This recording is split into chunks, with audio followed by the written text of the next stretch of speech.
La mort est guérison.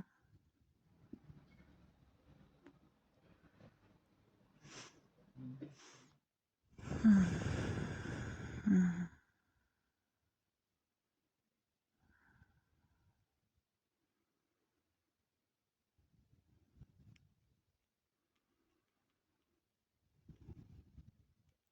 La mort est délivrance.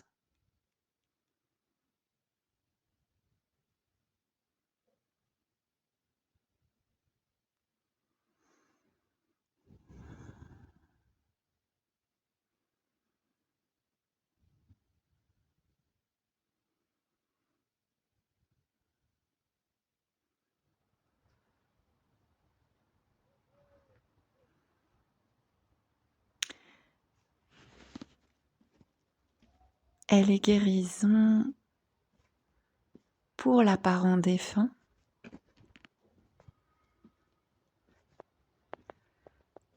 et pour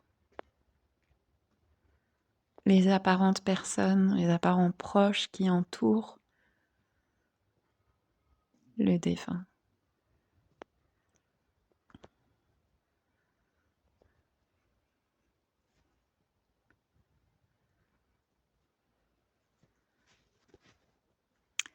Bien sûr qu'il y a des résistances à cette guérison, qu'il y a de l'inconfort,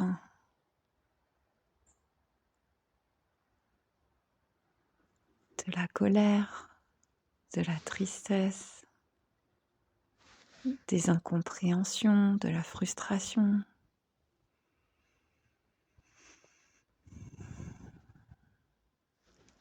Des contractions de toutes sortes, de la confusion.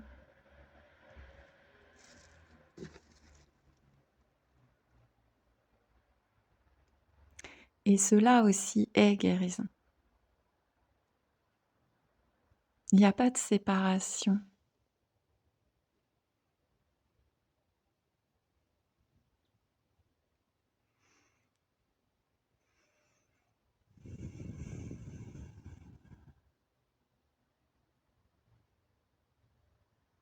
Quand tout cela semble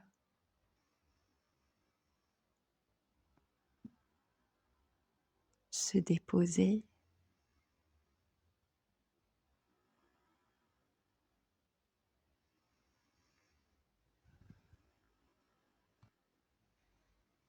sans même qu'il y ait de volonté que quoi que ce soit se dépose.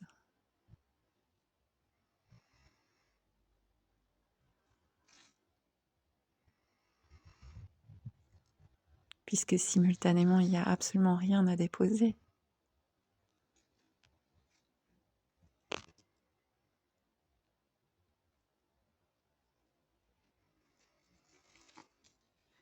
Eh bien, cet apparent mouvement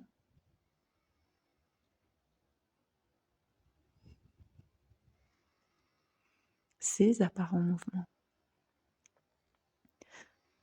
semblent rendre encore plus manifeste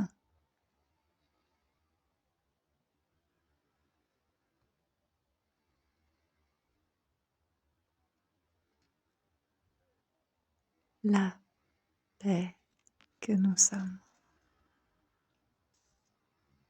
l'inconditionnelle paix.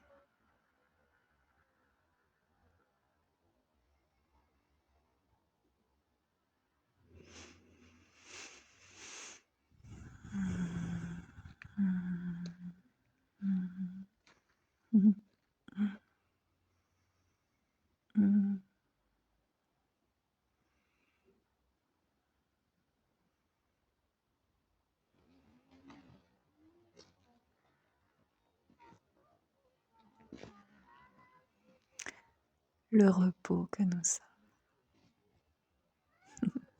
D'ailleurs, on parle souvent du repos quand on parle des morts. On dit: «Oh bah dis donc, maintenant ils sont bien en paix, hein. Ils se reposent bien». Mmh.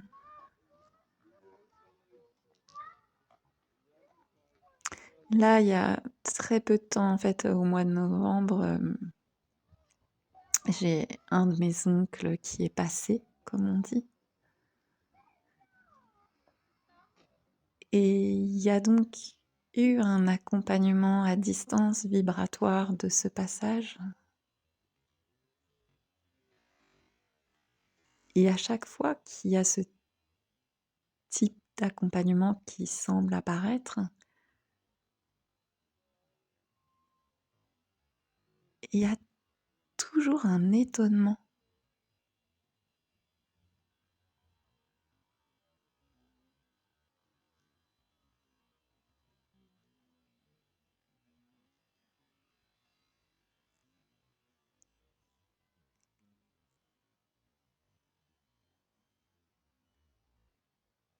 Qu'au cœur de l'apparente douleur,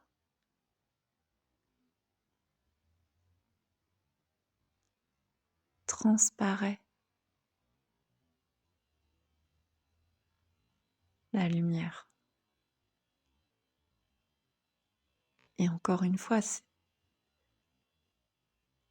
cette douleur est déjà lumière.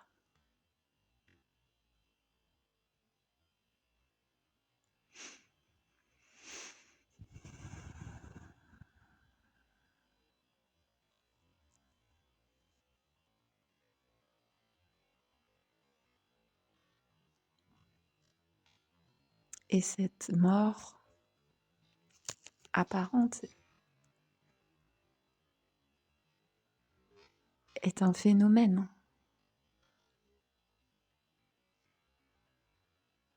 comme la naissance apparente est un phénomène, comme toute cette expérience humaine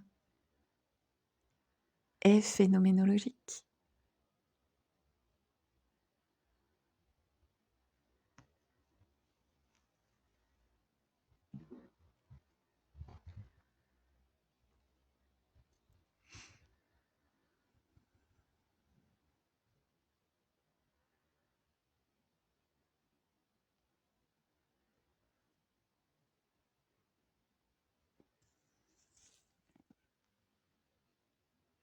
Et cet après-midi, alors que je m'apprêtais à aller faire ma sieste, contre toute attente, il y a quelque chose qui a dit: «Oh bah non, je vais pas faire ma sieste finalement, je vais aller au cimetière».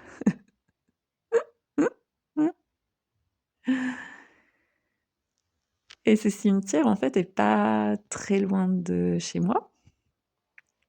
Et ça fait plus d'1 an, presque 1 an et demi que je veux y aller, enfin, vraiment qu'il y a un truc qui tient. J'ai super envie d'aller dans ce cimetière. Ça s'appelle Cimetière de la Miséricorde.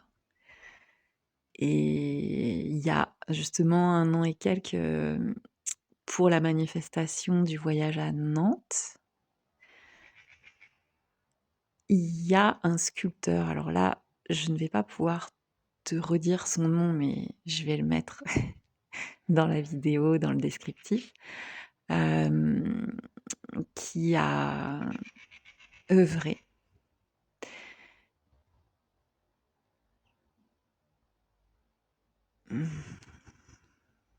dans une matière, translucide, et il a sculpté dans ce bloc translucide comme un chevreuil.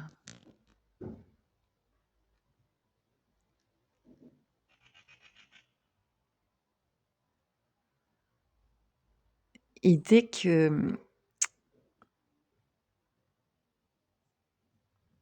j'avais vu les photos de ça, il y a quelque chose de tellement féerique. Hem qui disait: «Mais viens me voir!» Et moi je disais: «Oui, oui, oui!» Et pourtant, je sais pas pourquoi, j'y allais pas. Et tu vois, cet après-midi,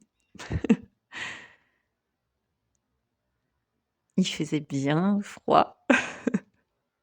Peut-être si tu es en accord, parce que c'est vrai que ce bloc, il a un petit côté givré, en fait. On dirait que ça a été sculpté dans de la glace, dans du givre. Peut-être qu'il fallait que ça soit l'hiver. De toute façon, tu sais quoi? Là, je te raconte une histoire, en fait. Tout qu'est-ce que j'ai dit depuis le début, c'est que de la légende, hein. Mmh. Donc me voilà partie sur mon vélo avec un soleil d'hiver. Le frais.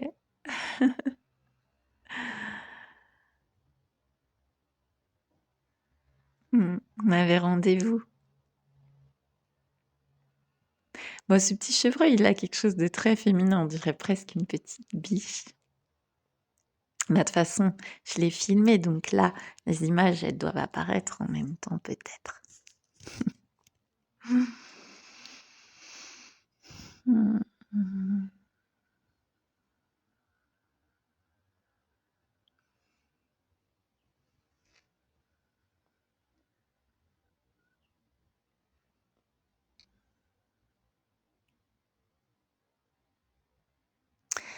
Et je sais plus si je l'ai dit là parce que tu sais les mots ils déboulent tellement que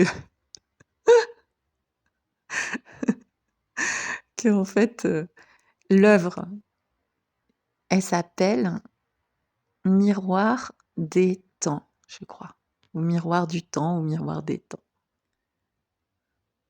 Peut-être «Miroir du non-temps» aussi parce que c'est vrai que justement comme c'est comme à travers une vitre, tu peux le voir en fait des 2 côtés.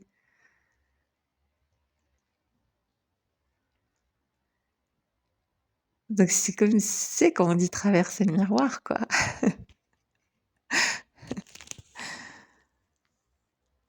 Mmh.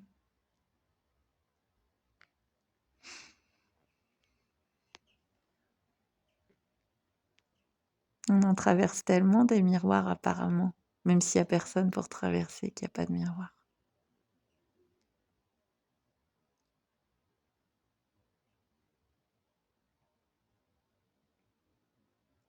Donc c aussi c'était chouette parce qu'il y avait pas beaucoup de monde dans le cimetière. Tu sais, à un moment même, j'avais l'impression qu'il y avait, que, les tombes, le soleil, le chevreuil et moi et tout ça, c'est que de l'amour, sans séparation, qu'une seule respiration.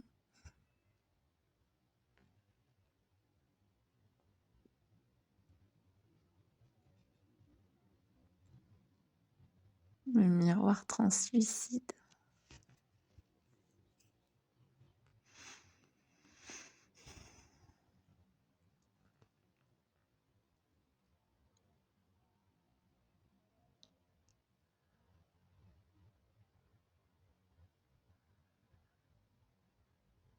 Et cette présence, si fine, ce regard, cette douceur. Ouais, cette féerie, cette magie. C'est une expression de ce qu'on appelle, la mort. En tout cas, c'est comme ça que cet artiste, c'est comme ça que ça s'est exprimé.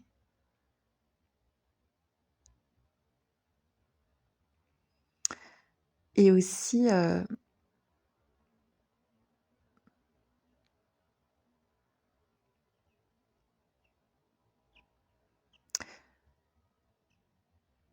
toutes les présences alentour, toutes les tombes, tout ce dialogue entre, les apparents vivants et les apparents morts. Tous ces contes justement, toutes ces histoires.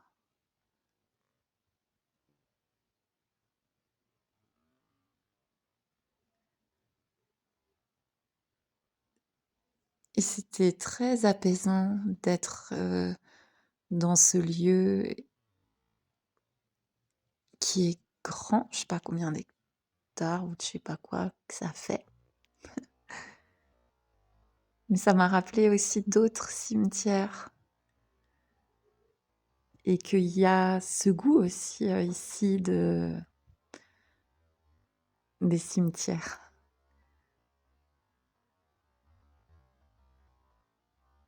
Quand j'étais adolescente, j'ai pu aller à Prague, notamment donc dans le cimetière juif.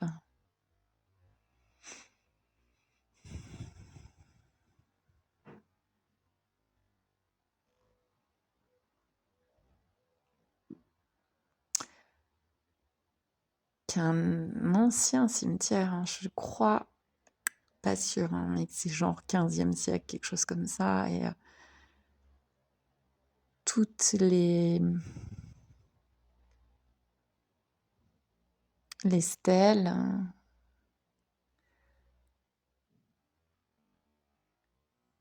qui se mélangent à la végétation, parce que c'est souvent ça finalement dans les cimetières, c'est toutes les pierres tombales qui... il y a quelque chose de brut dans la matière, de dense. Et puis, il y a tout le temps la nature qui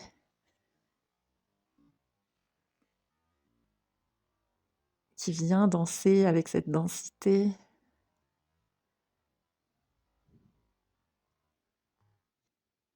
Donc j'avais adoré en fait, ben, tout le quartier juif d'ailleurs et les écritures en hébreu.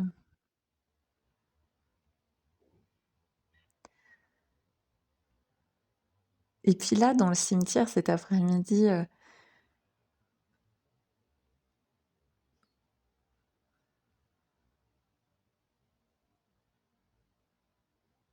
ouais, c'était plein de petits rendez-vous. J'aime bien le côté aussi kitsch de, de tout cet art funéraire. Tu vois, avec les fausses fleurs, les vraies fleurs, enfin, si tant est qu'il y ait du vrai et du faux. Euh, je me souviens que je sais plus dans quel cimetière où, tu sais, tu as toujours un endroit où tu peux déposer bah, justement tout ce qui sert plus. Et le souvenir d'avoir récupéré parfois des fleurs artificielles.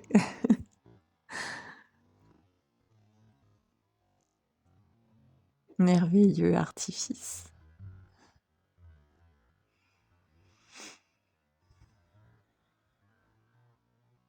La mort artificielle. La vie artificielle.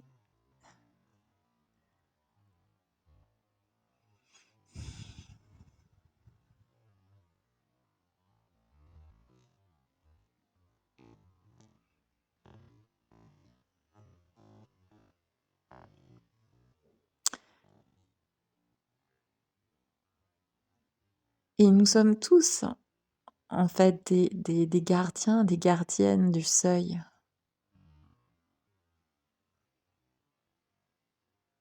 En tout cas, ici, il y a eu très souvent cette fonction. Donc, ce que je veux dire par gardienne du seuil, c'est le fait d'être un pont, en fait, entre les apparents morts, l'apparent mort et les apparents vivants. Et d'accompagner à la fois le passage du défunt, mais aussi le passage de ceux qui restent.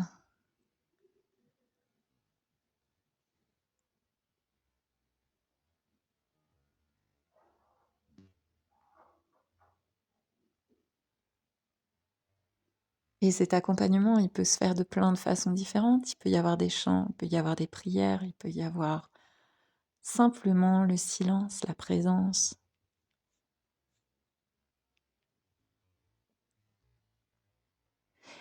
Et la mort est guérison dans le sens où il y a une communion qui naturellement, on pourrait dire s'invite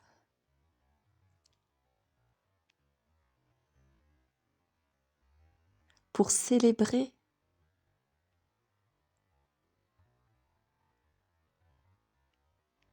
cette personne qui passe.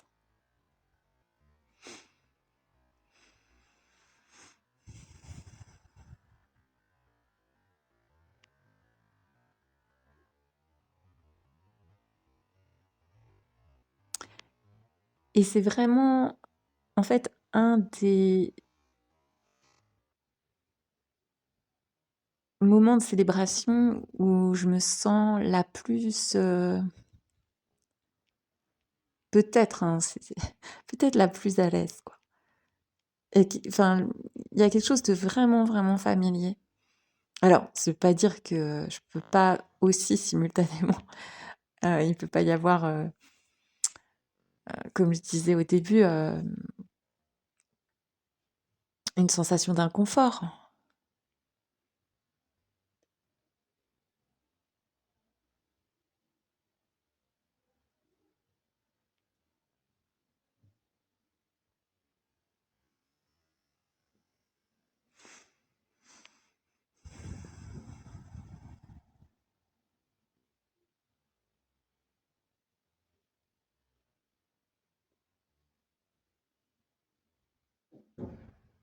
Ce qui est particulièrement vibrant dans cet apparent événement, c'est que c'est l'essence de cette personne qui transparaît. Il y a comme une intégration, comme une synthèse de tout ce que cette personne est venue explorer, est venue offrir, est venue partager. Et là, dans ce moment du passage, il y a une évidence de la lumière que nous sommes, en fait.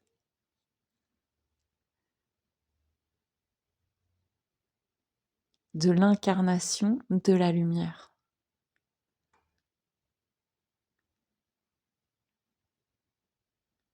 Et à quel point cette incarnation est unique et où, pendant la cérémonie, il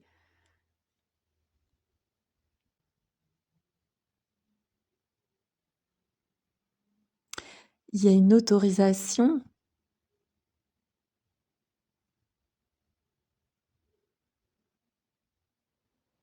de d'exprimer l'intime, même si c'est en très peu de mots et même si c'est par du silence. Même si ça se fait uniquement, on pourrait dire secrètement, ça se fait dans l'apparence.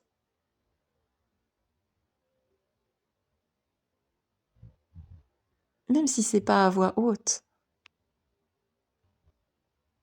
et même si il y a justement une frustration de: «Ah, j'aurais aimé lui dire ça» ou «J'aurais aimé faire ça avec elle» ou même ça participe de la guérison.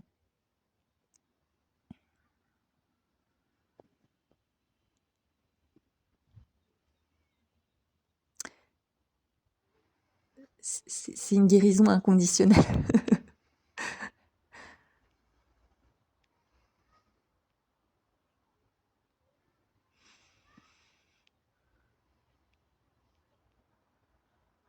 Puis ça m'a rappelé aussi, bah, plein d'autres cimetières, bah, déjà des cimetières de mon enfance, dans les villages justement où, bah, il y en a un qui m'apparaît là, qui est un des villages, bah, où a vécu ma grand-mère, et il y a un cimetière qui est en plein dans la nature et c'est tellement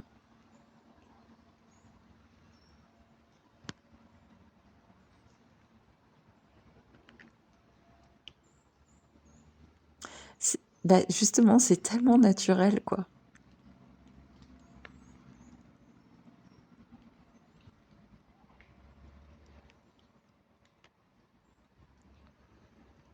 En Irlande aussi, j'avais beaucoup aimé, les cimetières, il y avait pas forcément de pierres tombales, mais c'est comme si la tombe était symbolisée par un rectangle, mais fait avec des fleurs et des pierres.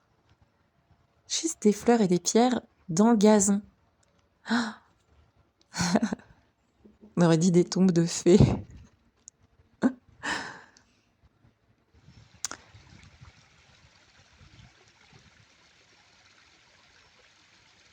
Et quand j'étais ado aussi, j'aimais bien, enfin même après, hein, aller au Père-Lachaise.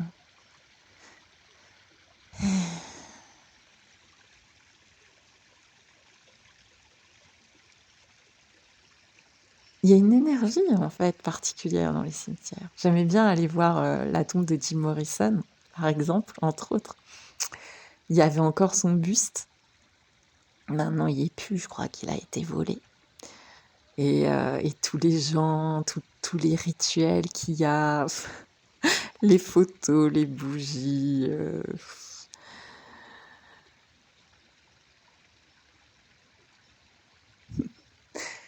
Les bouteilles de whisky, de bière.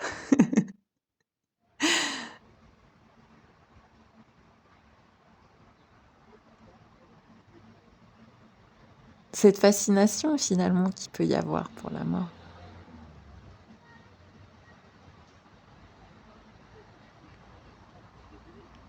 Après la dispersion des cendres de Michel, qui a eu lieu à l'île de Sein, selon ses souhaits, il me semble que j'ai été rapporter l'urne vide, apparemment vide, des cendres au Père-Lachaise, puisque c'est là-bas qu'il y avait eu la cérémonie et c'est là-bas qu'ils nous avaient remis l'urne. Et après avoir remis l'urne, je me suis perdue dans le dédale du Père-Lachaise. Et sans aucune intention, je me suis retrouvée devant la tombe d'Héloïse et Abélard, qui sont donc deux amants mythiques au Moyen-Âge et qui ont vécu une histoire d'amour passionnelle, mystique, interdite, et qui ont eu une correspondance enflammée. Et il se trouve qu'on avait eu, de façon surprenante avec Michel, des connexions à chaque fois avec ce couple. Ça se présentait comme ça. Sans même, d'ailleurs, j'ai jamais lu leur correspondance. Mais voilà, ça s'est présenté plusieurs fois. Et ce jour-là, donc je me suis retrouvée, c'était pas la première fois que je me retrouvais devant leur tombeau qui est impressionnant et majestueux.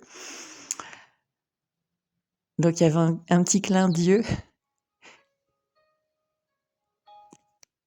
Et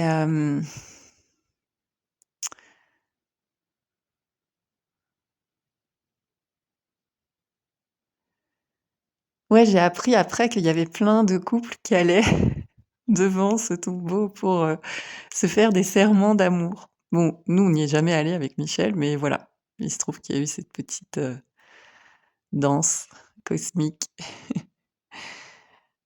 ce petit ping-pong.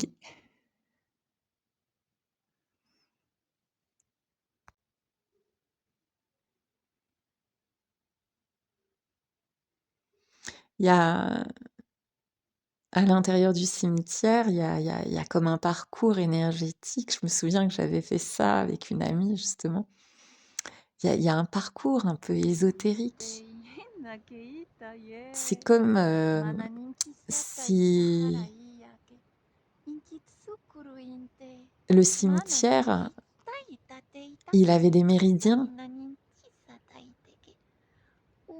comme la Terre, comme chaque lieu, comme chaque être sur Terre a des méridiens, a des chakras. La terre a des chakras, et ben on 何ぎあーギザいたねいなあギザ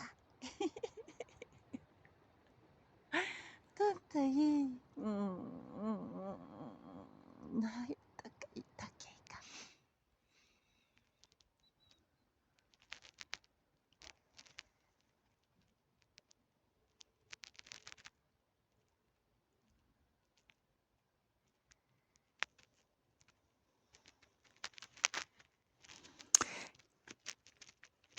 il y a comme une reconnaissance de ça.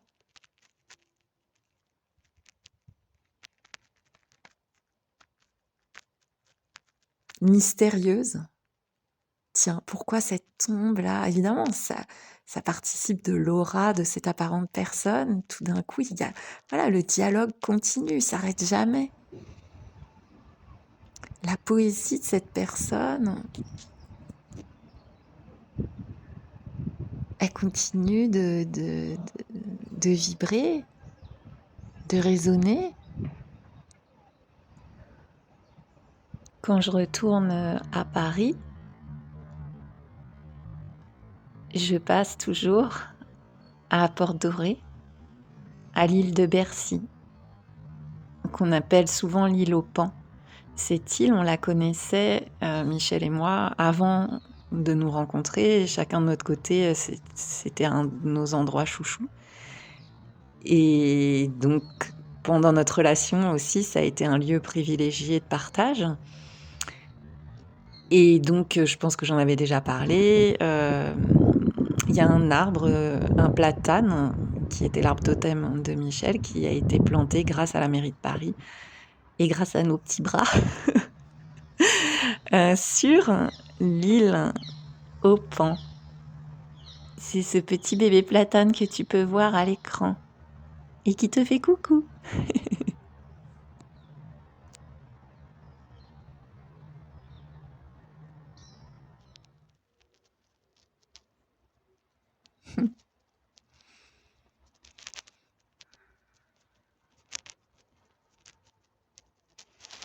C'est un jeu de l'éternité avec l'éternité.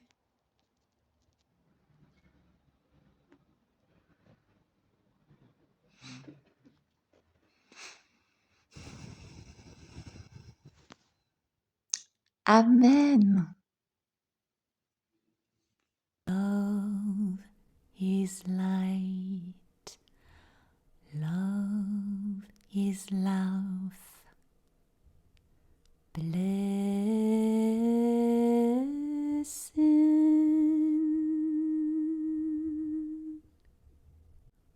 Love is home. Home is love. Love is love.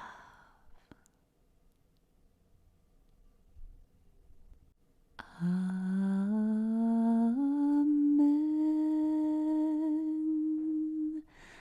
Amour.